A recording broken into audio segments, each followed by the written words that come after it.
Assalamu alaikum. My name is Hassan Chaudhary. You're tuned into something hot. This is Hot Bites. Assalamu alaikum Amna. जी, वालेकुम Assalamu alaikum लाल आमना. लाल आमना जी बिल्कुल लाल कैसी हैं आमना आप? गुलाबो रानी गुलाबो रानी.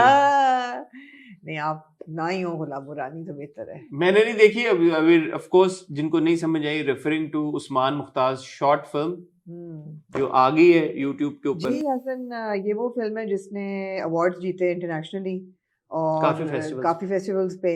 फिर उस्मान ने उसको कल रिलीज किया है YouTube पे। कल माने ट्यूसडे अपलोड कर दिया नहीं मंडे को। 36 मिनट की ये फिल्म है। लिखा है इसको उनकी वाइफ ज़ुनैरा इमाम खान ने और जॉनर इसका हॉरर है, इसलिए आप अब तक देख ना पाए। हाँ. मैं 2 दफा देख चुकी हूँ। हाँ. और 2 दफा देखी आपने? हाँ, मैंने जरा से कहा तुम देखो इसको रिव्यू करो। देखने के बाद कहती है यार मैं तो देखती नहीं हूँ हॉरर, आपने मुझे दिखा दिया मुझे डर लगेगा।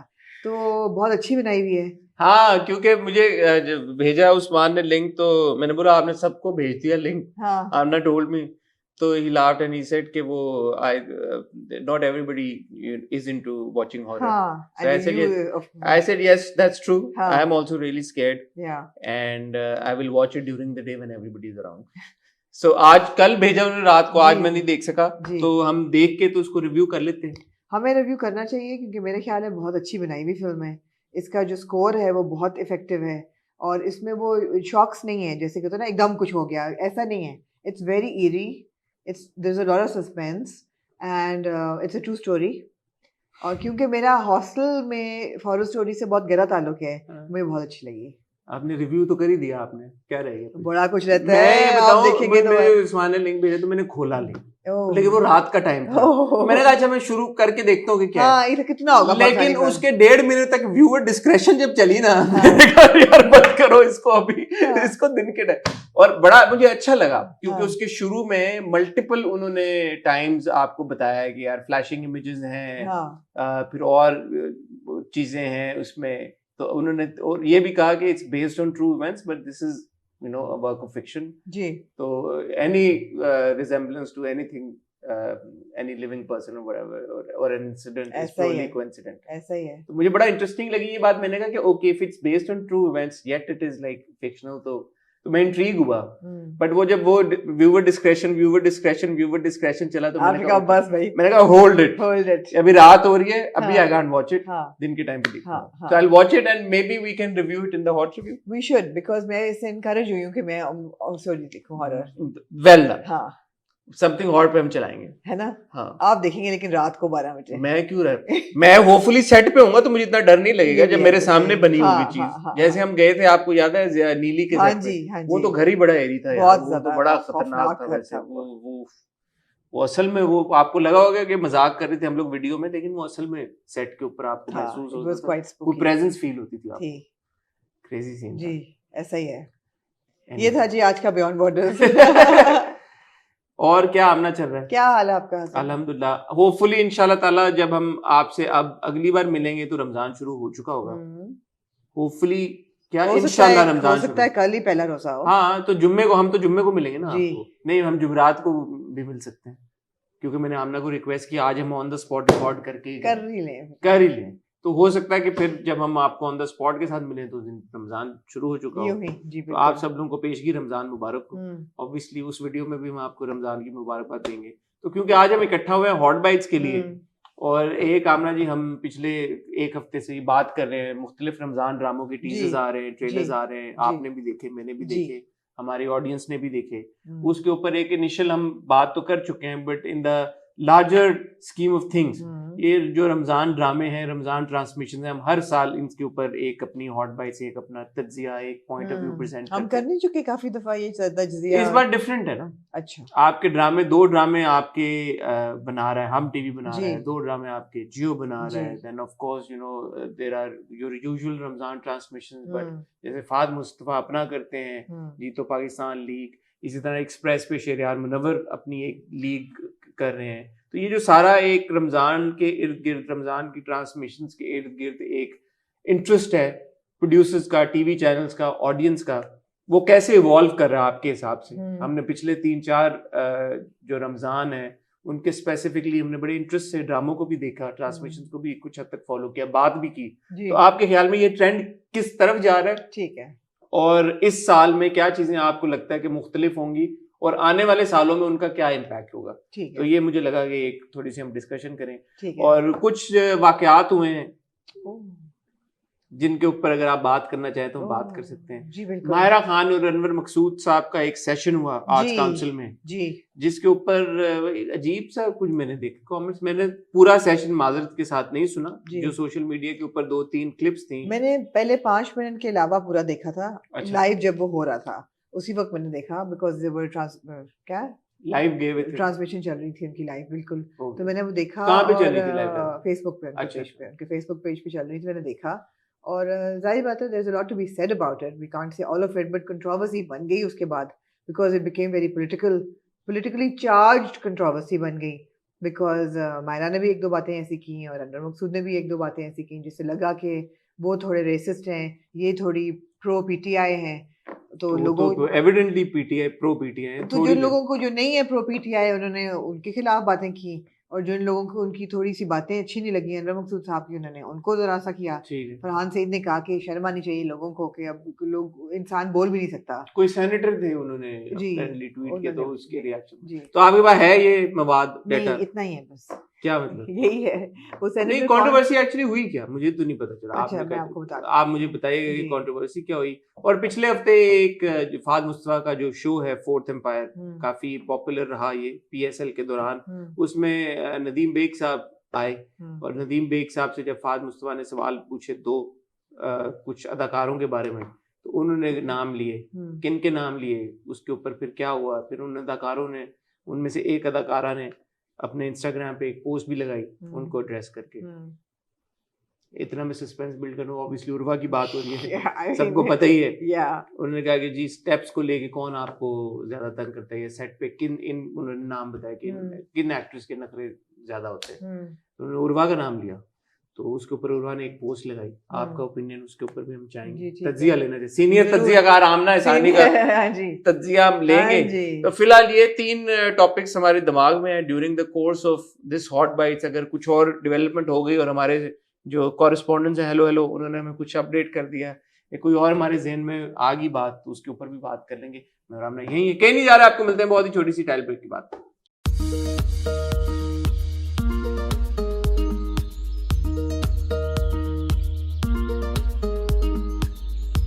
जी आमना, क्या किस टॉपिक से शुरू करना चाहेंगे? आप बताएं।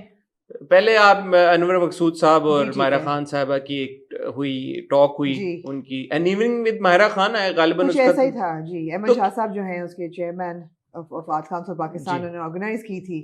और इसका मकसद कुछ पता है हमें क्या था?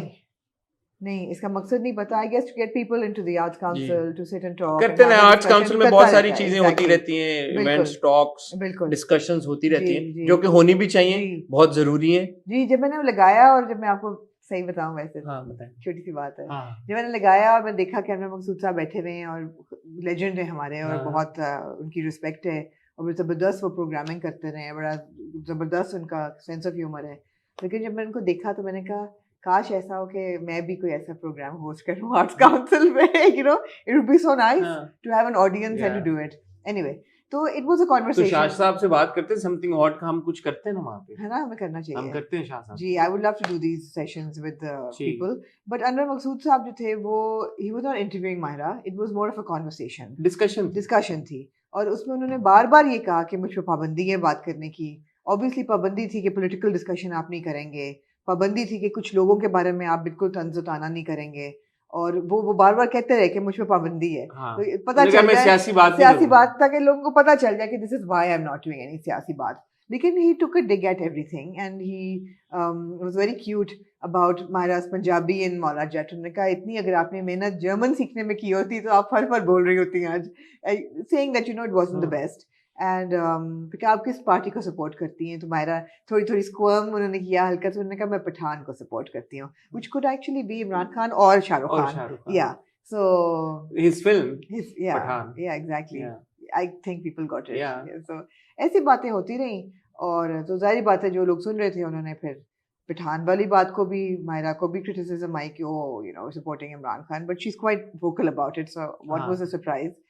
और अनवर मकसूद पे आई कि जी पॉलिटिकल वो हो रहे थे because he took a small dig at Maryam Nawaz and Maryam Aurangzeb. जब उन्होंने बात की ना कि औरतें लड़ती हैं उस पे ऑनलाइन, दो औरतें बैठी हुई मायरा ने बोला, हाँ तो फिर उन्होंने रसूल साहब ने कहा मिसाल के तौर पे मरियम नवाज मरियम औरंगजेब, एग्जैक्टली। तो वो लोगों ने कहा कि जी पहली बात तो ये कि उन्होंने पॉलिटिकली इनेप्ट बात की है और घटिया बात की है, this what people were saying. दूसरी चीज़ ये है कि जी he is a bit of a racist because उन्होंने 2 पंजाबी औरतों पे की, whereas he would never criticize somebody who's from Sindh or Urdu speaking or whatever. तो ये उस पे हुआ हो रही है कल से, make what you please of it. बात ये है कि हमारे मुल्क में पॉलिटिकल डिस्कोर्स जो है वो पॉलिटिकल डिस्कोर्स रह नहीं गया। वो पर्सनल अटैक्स और पर्सनल एजेंडा पूरी दुनिया में ऐसे ही होता है। ट्रम्प पे कम अटैक्स होते हैं, पॉलिटिशियंस ही है ना सारे। ट्रम्प पे कम होते हैं, जो आपकी यूके की पार्लियामेंट है उसमें कम होते हैं, जापान की पार्लियामेंट में लोग जूते मार रहे होते हैं एक दूसरे को। We seen this footage. So होता है, it's just that our tolerance for accepting two different points of view is zero. तो मैंने ये एग्जैक्ट मैंने पॉलिटिकल डिस्कोर्स आमना पता है हमारे मुल्क में उसकी जापान और आपने अमेरिका की एग्जांपल दी, ये तो बड़े तरक्की याफ्ता ममालिक हैं। बहुत सारे ऐसे ममालिक हैं जो कि इतने तरक्की याफ्ता नहीं हैं, जो कि गरीब ममालिक हैं, जिनके अपने बहुत बड़े और गहरे मसाइल हैं, वहाँ पे भी ऐसे ही होता है जी। और उनमें से एक मुल्क पाकिस्तान है। अनफॉर्चुनेटली हम लोग इस वक्त बहुत बुरी तरह से स्ट्रगल कर रहे हैं इकोनॉमिकली, बहुत बड़े बड़े मसाइल का सामना है हमें, बहुत बड़े बड़े इश्यूज दरपेश हैं। उस सिनेरियो में ऐसा मुझे लगता है कि कंस्ट्रक्टिव तरीके के साथ, अच्छे तरीके के साथ बैठ के आप मुल्क के जो मसाइल हैं उनको उजागर करें, उनकी बात करें, इसका बहुत ज़रूरत है। बजाय ये कि आप कैरेक्टर असैसिनेशन शुरू कर दें। मैं हर पार्टी के बारे में बोल रहा हूँ, हर पार्टी के बारे में, हर लीडर के बारे में कैरेक्टर असैसिनेशन और फिंगर पॉइंटिंग और ये ऐसा है तो ये ऐसा है तो, और वो अगला बंदा फिर ये कहता है कि अच्छा हमारा ऐसा है तो तुम्हारा भी तो ऐसा है, तुम्हारा ऐसा है तो फिर हमारा ऐसा है।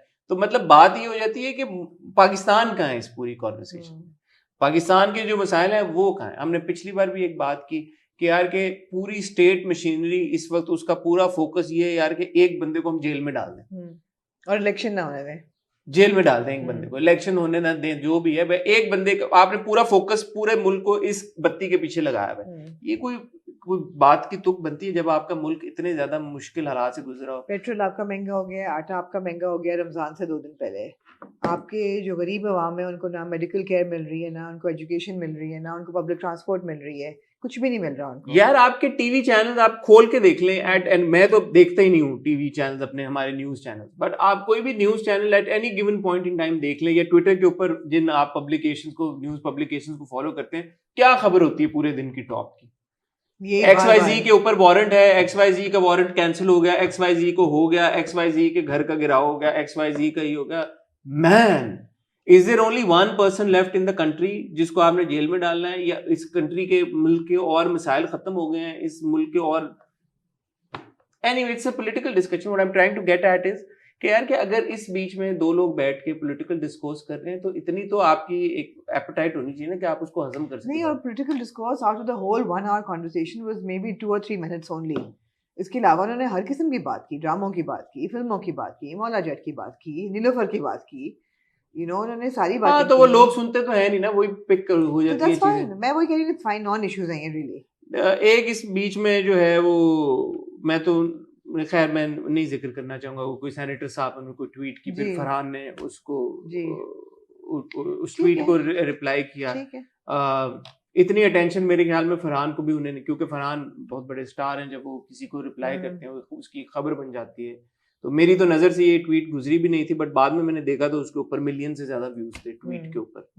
तो ये भी ठीक था। फिर एक जगह जब नहीं ठीक है यार, फ्रीडम ऑफ एक्सप्रेशन होना चाहिए आपको, लेकिन आप बदतमीजी ना करें ना, फ्रीडम ऑफ एक्सप्रेशन। मैं कहती करो यार बदतमीजी भी, पै जाओ, उड़ा दो दूजे को, ये चल रहा है ना, और खत्म है, ऐसे लड़ लड़ के खत्म होगा। गलत बात है, गलत बात है। एंड ऑफ कोर्स ये भी लड़ के यार लड़ाई खत्म हो जाएगी, मुल्क खत्म हो जाएगा, कुछ तो खत्म हो जाएगा। मुल्क के पीछे पड़े हुए सारे जी, तो नहीं होना चाहिए। और जो भी है आपके पॉलिटिकल व्यूज जैसे भी हैं, अगर कोई बात कर रहा है तो तहम्मुल से वो बात सुन लें, और जो बात कर रहा है उसको भी चाहिए यार के फैक्ट्स फिगर्स के ऊपर बात करें, मुल्क के जो हालात हैं उनके ऊपर बात करें, जो मसले मसाइल हैं उनके ऊपर बात करें, ना कि फिंगर पॉइंटिंग करें कि यार उसकी पर्सनैलिटी ऐसी उसकी ऐसा ही है, ऐसा ही है। आमना जी फाद मुस्तफा का शो है फोर्थ एम्पायर जी, उसके ऊपर बहुत सारे सेलिब्रिटीज आए during the course of PSL और हर सेलिब्रिटी से जुड़ी कोई ना कोई बात निकलती रही यूं यूं यूं यूं यूं।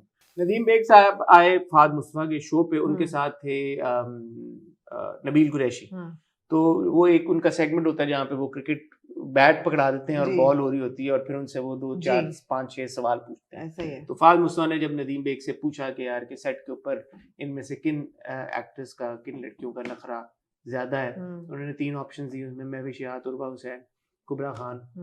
तो उन्होंने पूछा कि जी किसका नखरा ज्यादा होता, तो नदीम बेग साहब ने कहा उर्वा हुसैन। फिर उन्होंने कहा कि अच्छा जब डांस के स्टेप्स आप कर रहे होते हैं, कोरियोग्राफी या इस तरह का गाना शूट कर रहे होते हैं, तो उसमें डांस के स्टेप्स को लेके आपको सबसे ज्यादा कौन तंग करता है? उन्होंने कहा हुमायूं सईद और उर्वा हुसैन। तो ये जब बात हुई, लोगों ने कुछ ने कहा कि अच्छा ठीक है, हुमायूं का नाम भी लिया है, हुमायूं के साथ वो सारी फिल्में करते हैं, हुमायूं के साथ काम करते हैं, मतलब बहुत गहरी दोस्ती भी है। उर्वा का भी नाम लिया तो ठीक है, लोगों ने कहा फन एंड गेम्स में हो गई बात, लोग मूव ऑन कर गए। लेकिन फिर उर्वा ने अपने इंस्टाग्राम पे एक पोस्ट लगाई और उस पोस्ट के बाद जो है थोड़ी सी ये बात मजीद जो है लाइमलाइट में आई। और अगर आप कहें तो मैं उर्वा का पोस्ट जरूर, क्योंकि पढ़ने का बहुत शौक है आपको, पढ़ने थोड़ा सा लंबा है लेकिन पढ़ना भी जरूरी है। उन्होंने इसको कैप्शन किया जी speaking straight from my heart, और उन्होंने लिखा it is so unfortunate that the formats of our shows are such that each member of the industry has to put the other down for the sake of ratings in the garb of fun. Now that it's come to this, I would like to elaborate my side of story. Nadeem bhai and I have only done one project together and had one difference of opinion about the song Lak Hilna, where we eventually went with his aesthetics, choice of song and the dance step, as I sensed he was unwilling to hold a discussion, probably because as a society we have become so intolerant to a difference of opinion, especially when it's coming from a woman. Despite being extremely trolled for the song, I never threw my director under the bus out of respect for him. I am so hurt with how my personality is being misrepresented publicly merely for holding a healthy discussion on set, which I believe is a basis to teamwork, while in all these years it was never pointed out to me in person.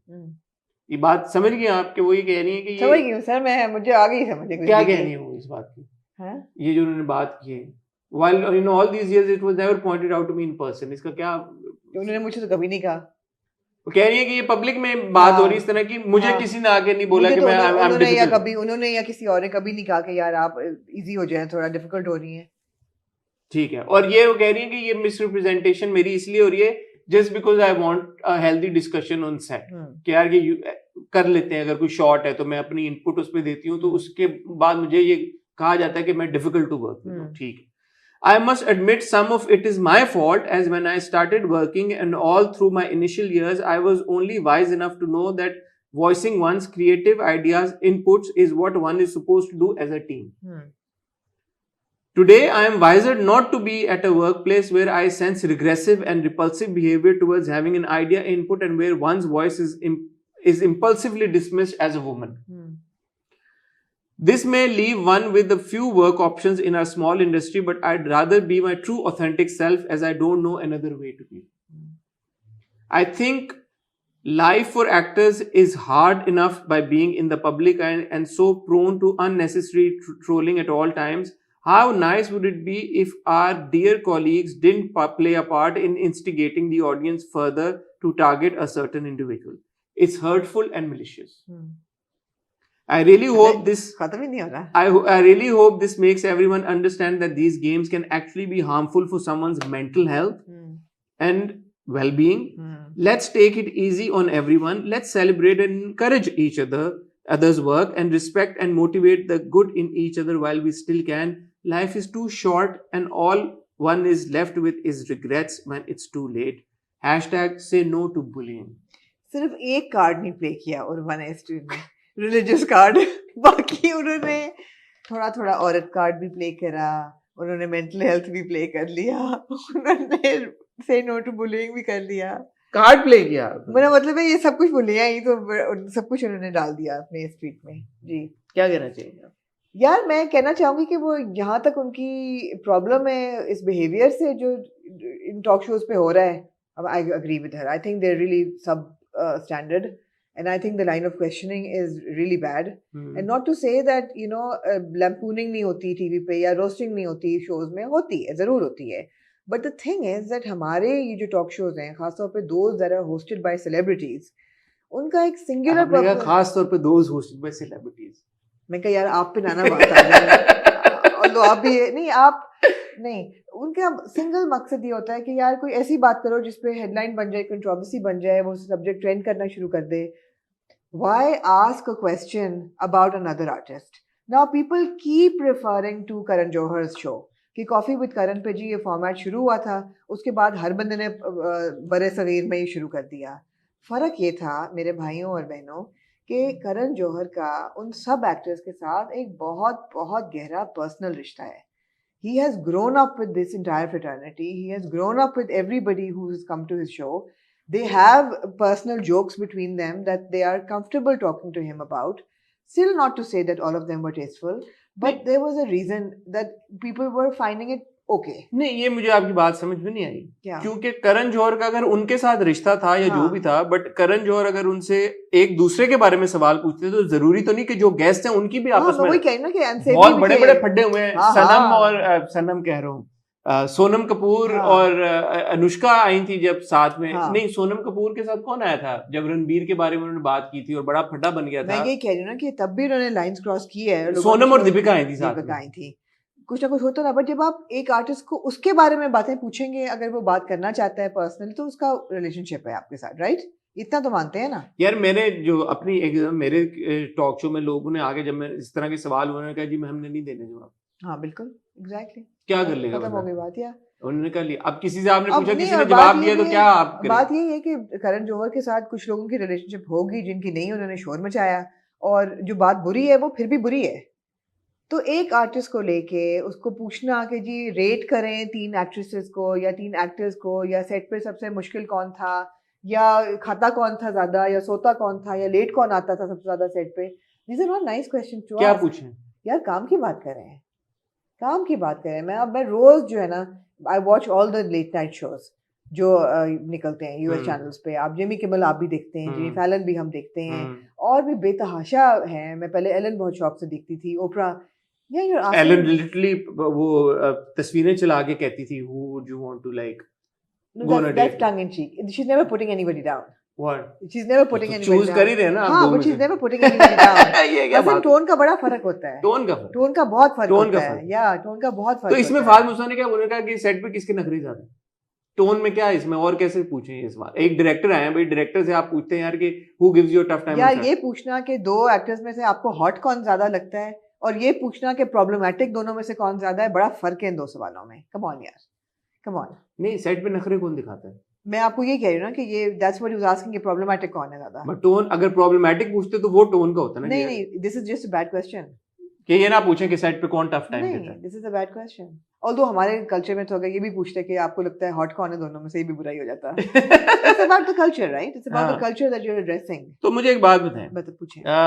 वो जो एक incident अभी हुआ था जिसके ऊपर बड़ी हमने भी डिस्कशन की, लोगों ने भी बड़ी बात की, सना जावेद के बारे में जब किसी ने लिखा था जी, और पूरी एक कॉन्वर्सेशन हुई, तो बड़े लोगों ने कहा यार कि अच्छा हुआ ये बात आई, पता चली कि यार कि उनका बिहेवियर कैसा है, और लोगों ने जो है उनके बारे में जो तासुर था, आम तासुर था, वो कुछ हद तक बदला उनको लेके। तो उस वक्त तो ये नहीं बात हुई यार कि क्यों ये बात आई बात, लोगों ने, ज्यादातर लोगों ने कहा यार कि हाँ ठीक है, अगर उनका बिहेवियर अच्छा नहीं था तो good on the person who came out and. यार बड़ी बड़ा फर्क है ना कि तो अगर कोई डायरेक्टर आके अगर कहता है कि जी मेरे साथ मेरे सेट के ऊपर किसी एक्टर का रवैया, मैं अभी उर्वा की बात कर भी नहीं रहा, मैं तो इसमें जा ही नहीं रहा कि क्या हो, मैं जनरल एक बात कर रहा हूँ कि कोई एक्टर, कोई डायरेक्टर, कोई राइटर, कोई प्रोड्यूसर आके, उर्वा खुद एक प्रोड्यूसर है, कोई भी आके अगर कहता है जी कि सेट के ऊपर मुझे किसी एक्टर ने, किसी कॉलीग ने, किसी को स्टार ने, किसी कोई भी टेक्नीशियन ने, बंदे ने जी तंग किया, तो क्या उसमें क्या आपको क्या लगता है कि नहीं करनी चाहिए? डिपेंड करता है कौन बात कर रहा है। आई थिंक डायरेक्टर या producer are the captains of the ship, उनका करना नहीं बनता।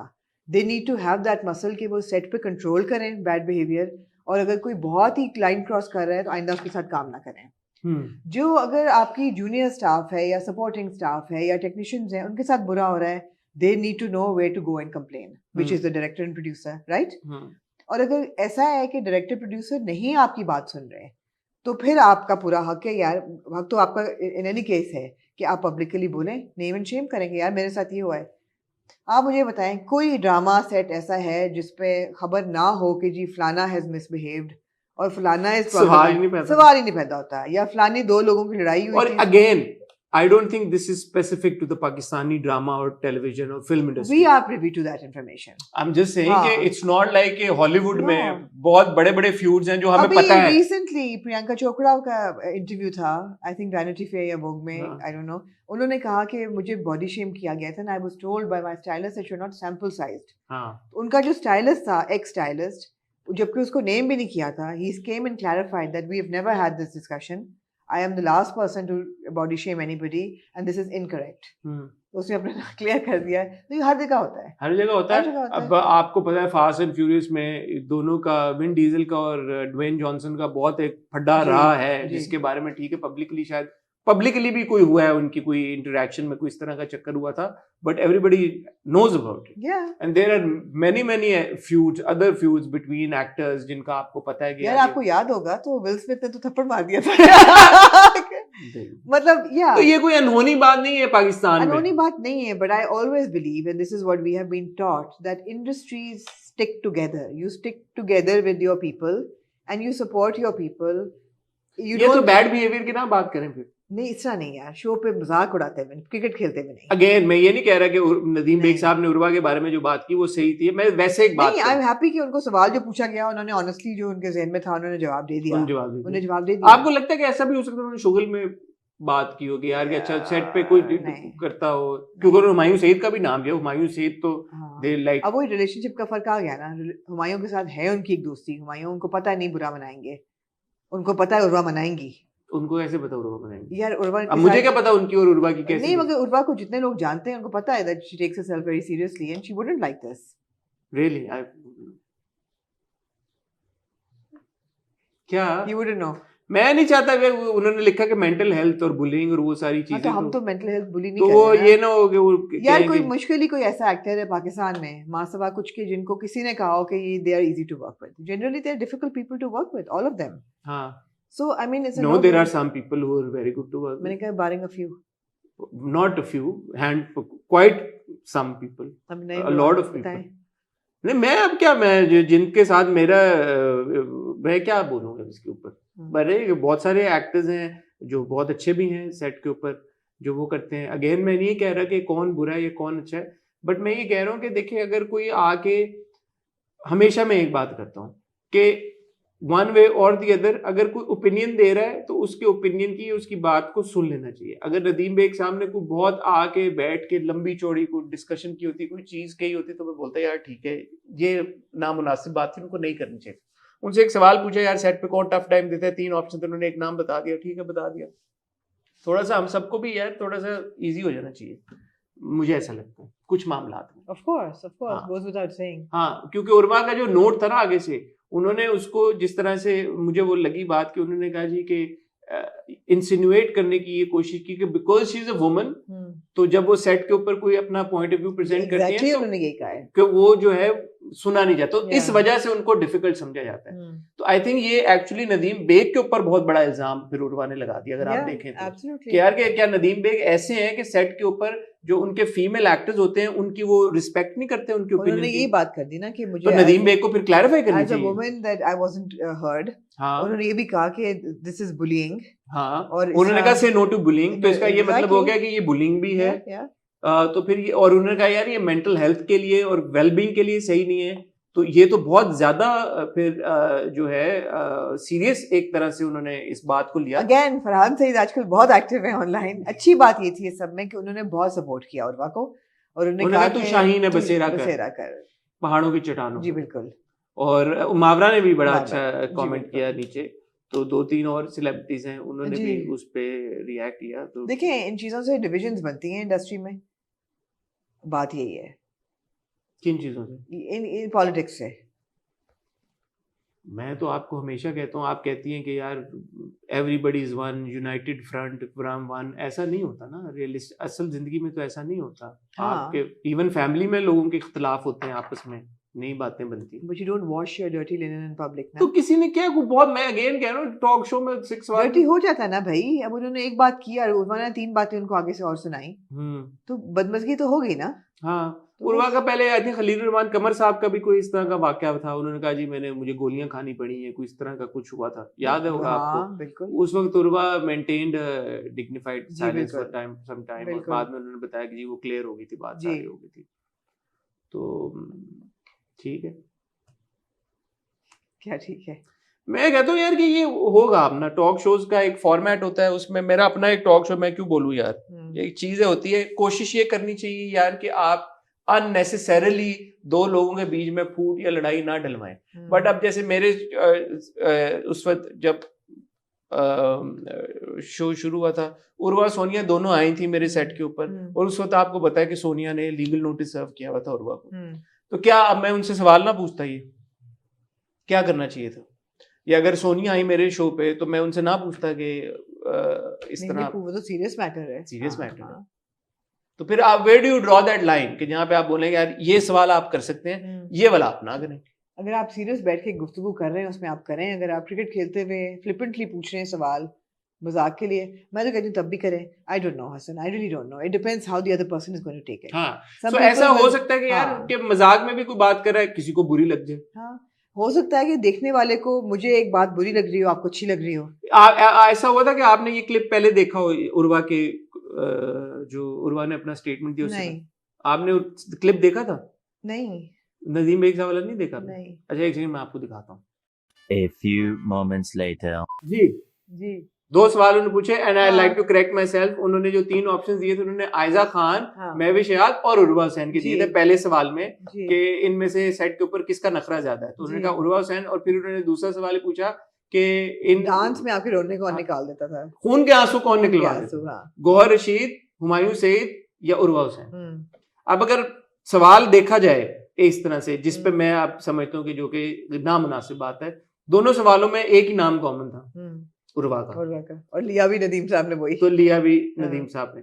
तो इसका अब ये मतलब हो गया कि अब ये जानबूझ के आप कर रहे हैं यार कि किसी एक का नाम निकाल, बात है ना हसन कि नियत और टोन दोनों को आपको मद्देनजर रखना पड़ेगा ना। ये बात गलत है, ये बात गलत है कि यार कि अब आप जानबूझ के कंट्रोवर्सी क्रिएट करना चाह रहे हैं। आपने 2 इस तरह के सवाल पूछे, दोनों में एक ही नाम कॉमन है, तो आप एक चाहते हुए आप ये क्रिएट करना चाह रहे हैं, ये गलत बात, ये नहीं होना चाहिए। बिल्कुल। फाज मुस्तफा ने खुद भी उर्वा के साथ काम किए जी, तो मेरा ख्याल है उनको नहीं करना चाहिए था जी, ऐसा ही है। तो नदीम बेग के बारे में क्या कहना चाहिए? मैं क्या कहूँ, मैंने कह दिया जो मैंने कहना था। कितना आप इस बात को खुल के इजहार नहीं कर पा रही? क्या मैंने, क्या आप सुनना चाहते हैं? खुल के इजहार नहीं कर पा रही? क्या सुना? मुझे नहीं, I don't like this kind of comedy, I don't like. नहीं, मैं तो आपकी बात से एग्री करता हूँ। ये तो आपने एक नाम को टारगेट करने के लिए आपने 2 सवालों में। देखिए मैं भी इंटरव्यूज करती हूँ, ठीक है, टॉक शो पे नहीं करती, लेकिन मैं भी करती हूँ। मेरी कोशिश होती है कि हर रेलेवेंट सवाल मैं पूछूं, मगर उसकी टोन और नीयत क्या होती है कि एक ट्रूथ जो है वो आगे आए। ये नहीं होती कि किसी का मैं मजाक उड़ाऊं या किसी को अनकंफर्टेबल करूं या किसी की बेइज्जती करूं। सो इंटेंशन इज वेरी इंपॉर्टेंट। यहाँ इंटेंशन थी कि आप मजाक उड़ाएं, क्योंकि आपने 2 सवाल पूछे, इंटेंशन था मजाक उड़ाना, पूछे about someone being difficult on set, और दोनों में आपने एक नाम को कॉमन रखा। तो इसका मतलब है कि आप कंट्रोवर्सी क्रिएट करना चाहते, आप जानबूझ के टारगेट चाह रहे थे, आप कर, तो ये गलत है, ये गलत एग्जैक्टली। और अगर आप वैसे किसी से पूछ ले, मेरे ख्याल में अगर कोई पूछे यार के who is the most difficult person on set, आपने बहुत सारे एक्टर्स के साथ काम किया, आप डायरेक्टर हैं, वो आप सेट के ऊपर, why wouldn't you ask who is really great to work with on set, who are the people you would love to work. दोनों सवाल होने चाहिए। नहीं होते ना, सवाल वही होता है जिसकी हेडलाइन बने। डिफिकल्ट कौन है, बदबख्त कौन है, लेट कौन आता है, ज्यादा कौन खाता है, बात कौन नहीं सुनता, दीवा सबसे बड़ा कौन है सेट पे, ये कोई नहीं पूछता कि यार who is the most punctual, who are the great people to work with। ये मैं नोट डाउन कर लेता हूँ। who brings food to the set, यार सुना है फलाना बंदा घर से खाना रोज मंगवाता है। ये मैंने नोट कर लिए सवाल। ये सवाल नहीं कोई पूछता। मैं पूछूंगा। who is most helpful on set, ये मैं पूछूंगा, अच्छा सवाल है। हाँ, who's most helpful on set? Who's most helpful on Who set? goes out of their way? आपका पहला ड्रामा था यार, आपने जब डेब्यू किया, आपका इतनी सारी लेजेंडरी कास्ट थी, सबसे ज्यादा आपको किसने हेल्प किया, गाइड किसने किया, ये कोई नहीं पूछता। हाँ, ये आप पूछेंगे यार कोल्ड शोल्डर किसने दिया तुम्हें सबसे ज्यादा, एटीट्यूड किसने दिया सबसे ज्यादा, ये अच्छा सवाल ही आप उल्टे पूछते हैं। नहीं, ये आपने बिल्कुल सही बात, सवाल आप उल्टे पूछते हैं। मैंने नोट डाउन कर लिया। और मैं रिएट्रेट करूंगी कि हर इंडस्ट्री में हर लोगों के बीच में स्कर्मिशेस होती हैं, मसले होते हैं, आप उनको नहीं हाईलाइट ना करें, हाईलाइट नहीं करते यार। आप अपनी वही बात है, किसने कहा था कि आप अपने लोगों की इज्जत नहीं करेंगे, कोई और आपकी इज्जत नहीं करेगा। Who said this? One of our actors said this recently. मंशा पाशा। तो बिल्कुल सही कहा कि यार आप एक दूसरे की इज्जत खुद नहीं करेंगे तो दुनिया आपकी इज्जत नहीं करने वाली फिर। सही बात है, You see? सही बात है। पॉजिटिव एस्पेक्ट्स को हाईलाइट करें। Positivity will breed positivity. और अगर कोई खुद बात करना चाहे फिर ठीक है। Absolutely. अगर कोई खुद बात करे, Absolutely. अगर नदीम बेग साहब खुद बताना चाहते हैं यार कि मैं सेट पे ऐसा हुआ है। नदीम बेग कभी भी ना बताता है खुद बैठ के। नदीम बेग ने इतना काम किया है, he's worked with so many actors, he probably has stories to tell. He's never going to tell those stories. Maybe he'll write a book one day. Maybe I'll write it for him.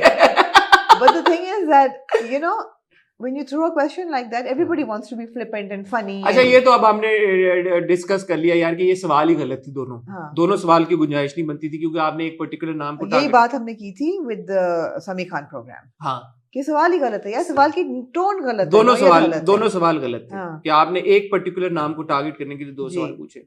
Nadeem bag साहब का जवाब देना भी गलत था। नहीं, क्या कहते वो, कहते कि हाँ कोई भी नहीं इनमें से, सब जबरदस्त है।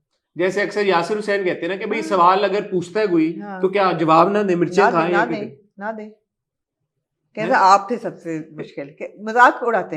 हाँ, कहते आपने अपना नाम नहीं लिया, आप थे सबसे मुश्किल। हाँ, जेपीएन ऐसे कुछ मजाक कर देते। जैसे हानिया से उन्होंने पूछा कि किन इनमें से किस एक्टर के साथ आप स्क्रिप्ट पढ़े बगैर काम कर लेंगी, फाद मुस्तफा, फवाद खान और एक और नाम दिया उन्होंने कहा किसी के साथ भी नहीं। हुमायूं सही रहा, किसी के साथ नहीं।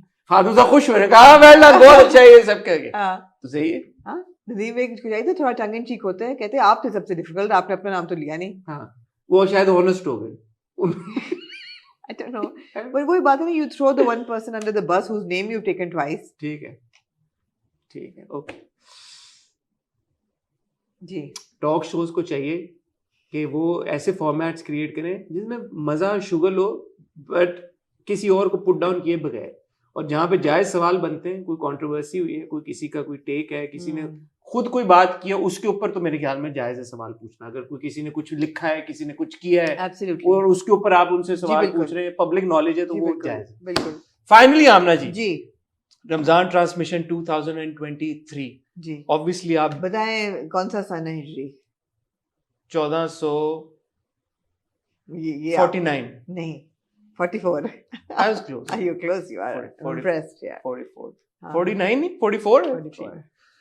1444 रमजानुल मुबारक शुरू होने जा रहा है जी। आप बड़ी, हम दोनों चलें सीरियस कॉन्वर्सेशन का, हम दोनों बड़ी गहराई से पिछले चंद सालों से रमजान ट्रांसमिशन, रमजान ड्रामों को फॉलो करते आ रहे हैं। मैं जब से रमजान ट्रांसमिशन शुरू हुए हैं उस वक्त से हम कर रहे हैं। आप कर रहे हैं जी। मुझे ये नहीं, रमजान ट्रांसमिशन तो हमेशा से होते हैं ड्रामे।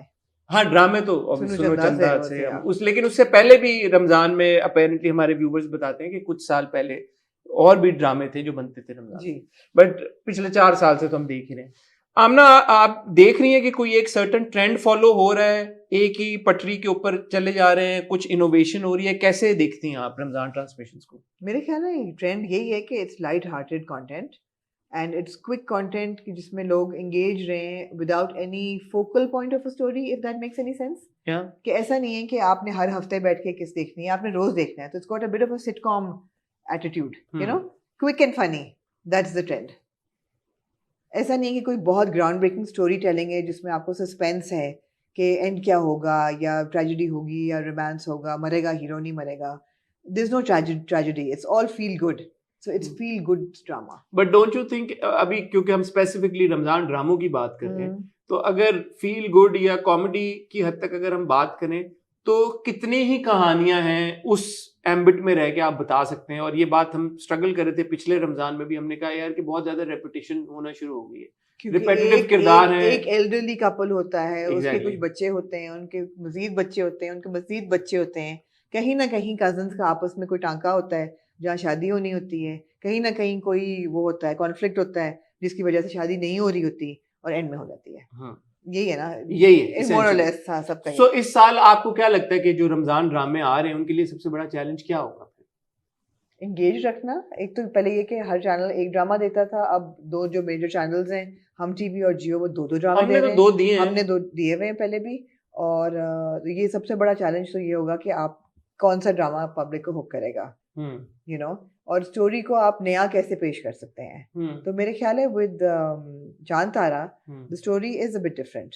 एक तो ये कि they are not related, there is no 2 families साथ साथ रह रहे हैं, और उनकी आई थिंक अमर और इमरान भी रिलेटेड नहीं है, नहीं क्योंकि वो हीर बट है, वो हीरो जट है, हीरो बट और हीर जट। एग्जैक्टली। तो वो ये है कि उससे निकले हैं थोड़ा सा, तो ये अच्छी बात है। और लेट्स सी, फेरी टेल भी नहीं लग रहा कि कजन्स हैं, यंग ऐसे लग रहा है, दोस्तों की कहानी। हाँ एग्जैक्टली। सो मुझे लग रहा है थोड़ा सा फर्क इन चारों में आएगा इस साल। जी अच्छा, मेरा अपना इस पे एक चीज है जो कि अक्सर हमारे व्यूवर्स भी कमेंट करते हैं कि क्योंकि ये रमजान में ड्रामे आते हैं और इनको पिच भी ऐसे किया जाता है एज रमजान स्पेसिफिक कंटेंट, और आम अल्फाज में हमने रमजान ड्रामा कहना शुरू कर दिया हमने पिछले 2-3 सालों में।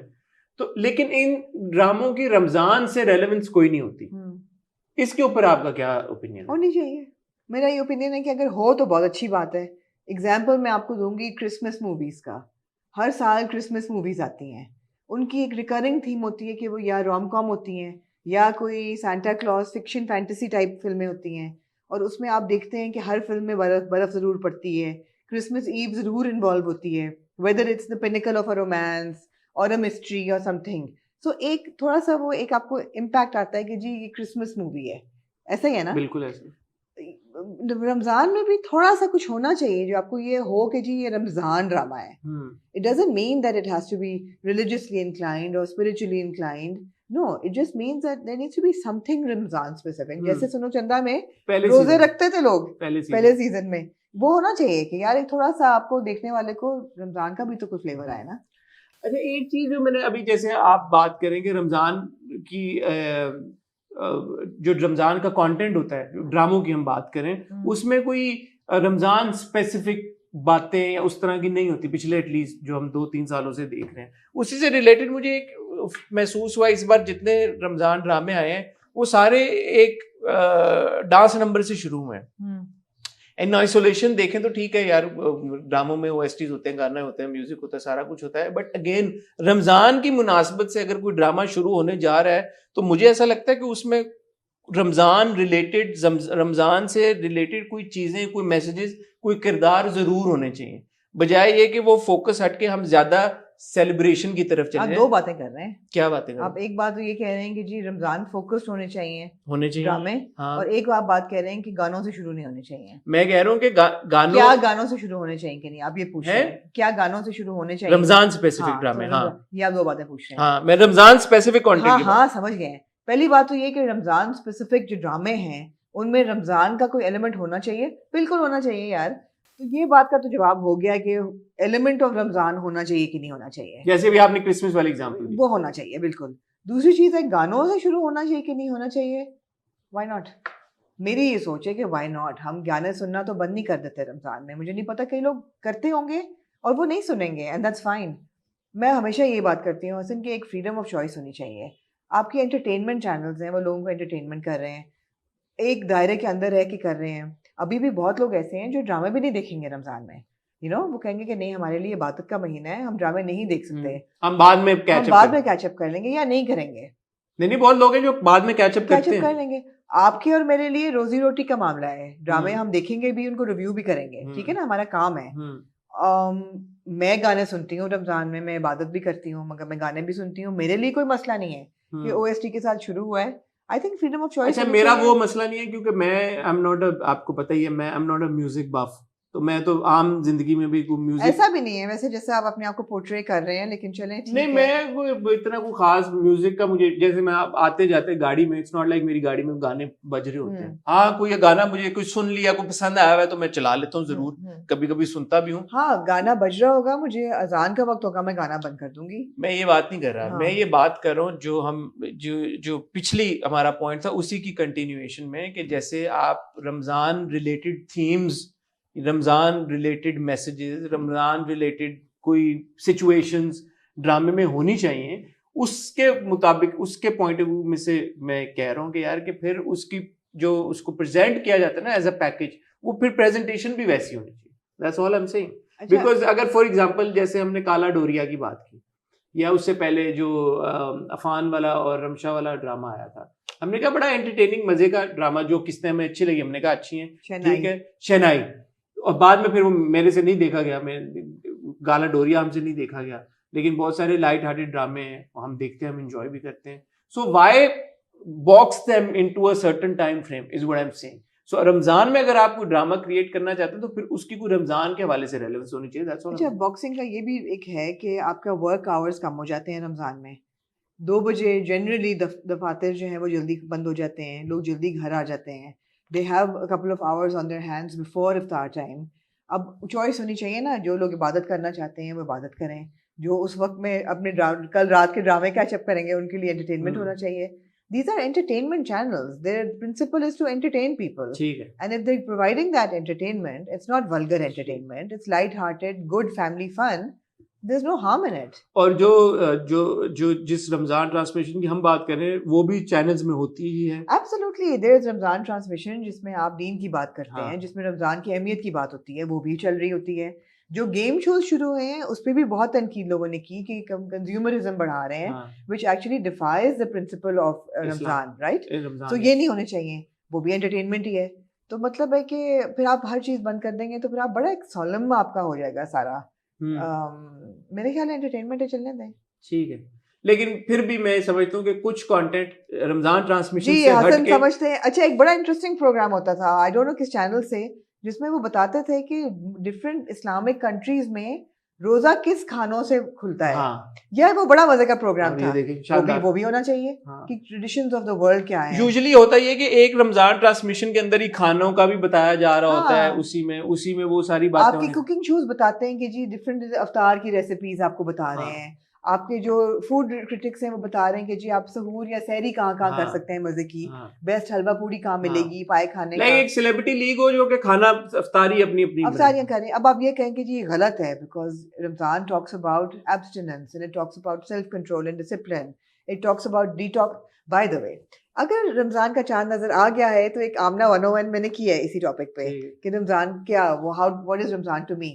तो मतलब है Ramzan is different for everybody and I think there should be a choice for people to pick and choose. कोई नहीं कह रहा कि जी आप गेम शो भी देखें, आप गाने भी सुने, आप ड्रामा भी देखें, या कुछ भी देखें, ना देखें। जबरदस्ती थोड़ी कोई बिठा रहा है आपको बैठने को, आपको नहीं देखना, आप ना देखें। आप इनमें से कोई चॉइस जरूर होनी चाहिए। ठीक है, चॉइस जरूर होनी चाहिए। आप ना रमजान ड्रामा देखें, आप ना ट्रांसमिशन देखें, आप ना गेम शो देखें, आप ना गाने सुने, कुछ भी ना देखें। बिल्कुल, ये आपकी अपनी वो तो जाती है कि गाने किसने सुनने, क्या है, ये आपके पास चॉइस तो होनी चाहिए, क्या है, किस तरह, किस नौयत का म्यूजिक। अब वो मैं इसमें क्या तबसरा करूं जी, मैं तो रमजान के हवाले से कह रहा था बात।